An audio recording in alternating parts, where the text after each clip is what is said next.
আমাদের কিছু শিল্পীর জীবন ফারুকী শেষ করে দিছে। ও মনে করতেছে ও জিতে গেছে, ও জীবনও জিততে পারবে না। কারণ আমি মিস করি আমার দেশটাকে। সরি সার আর চিপ নজরুল একটা অসভ্য, একটা না, এদের মতো সবাই তো, রেজওয়ানা, ফারুকী, আদিলুর রহমান, তারপরে হচ্ছে আমাদের ছাড়, কি নাম, ছাড় না, স্যার বলবো না, স্যার তোকে বলাই যাবে না, সার আর চিপ নজরুল এত মিথ্যুক। একজন শিক্ষক হয়ে কিভাবে মিথ্যা কথা বলে, দিনের পর দিন মিথ্যা কথা। রিজওয়ানা এত মিথ্যুক, এত দম্ভ, তার এত দম্ভ। বারবার হাসিনাপার জন্য খুব খারাপ লাগতেছিল আমার, কেন জানি আমি জানি না। বারবার হাসিনাপার জন্য খুব খারাপ লাগতেছিল আমার, কেন জানি আমি জানি না।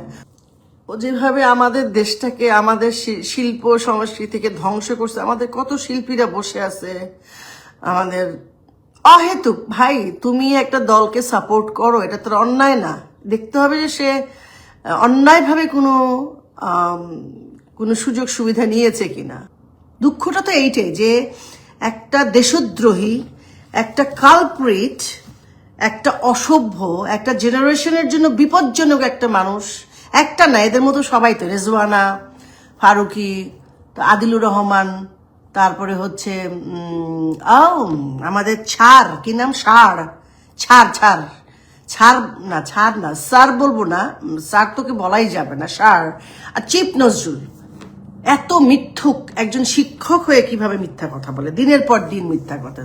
রিজওয়ানা এত মিথ্যুক, এত দম্ভ, তার এত দম্ভ। ও যে কিভাবে মানুষকে ছোট করতে পারলো, ছোট করলো, এবং মানুষ আবার তার পিছনে লাফালাফি করলো। এবং যে শব্দটার জন্য আমার মনে হয়, সেই শব্দটা আমি এখন মনে হয় যে আমি এই শব্দটা বলছি বলেই হয়তো আমি অনেক। এবং সে তার ওয়াইফ বলছে তার আত্মীয় স্বজন আছে আওয়ামী লীগে, কি জলিল কাকা, জলিল ভাই নাকি ওর আত্মীয় হয়, হ্যান হয়, তেন হয়। ভাই, যদি আমি প্রাউডলি বলতে চাই, আমি যার সন্তান, অমলেন্দু বিশ্বাস, জ্যোৎস্না বিশ্বাস, আমার কিন্তু আত্মীয় সব জায়গায় আছে।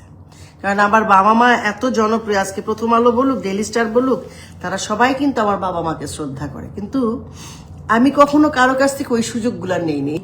2 টাকার শিল্পী যাদের কোনো দাম নাই, তারাও যেসব কথা, ও মাই গড, মানে 2 টাকার, মানে ওরা হাসিনা আপার সাথে একটা ছবি তুলবে, ছবি তুলে সেই ছবিটা আবার তাদের ফেসবুকে আপলোড দিয়ে একদম ইয়েতে মানে রাখবে, রেখে মানে বলবে যে আমি তো অনেক। হঠাৎ যে হাসিনা আপা চলে গেলেন, অমনি তার ছবি সরাইয়া তারে নিয়ে আজে বাজে গালিগালাজ, আমাদেরকে গালিগালাজ, এবং প্রতিটা শোতে যাইতেছে। কালকে সারাটা দিন আমার ওই হাসিনাপার ওই গানটা, তুমি কি রাখি তোমার মন, ওই গানটা বারবার হাসিনাপার জন্য খুব খারাপ লাগতেছিল আমার, কেন জানি আমি জানি না। খুব মন খারাপ হচ্ছিল ওনার জন্য আমার। উনি হয়তো জানতেও পারবে না আমার কথা, কিন্তু এত খারাপ লাগতেছিল ওনার জন্য। মানুষটা এরকম কষ্ট পাইতেছে।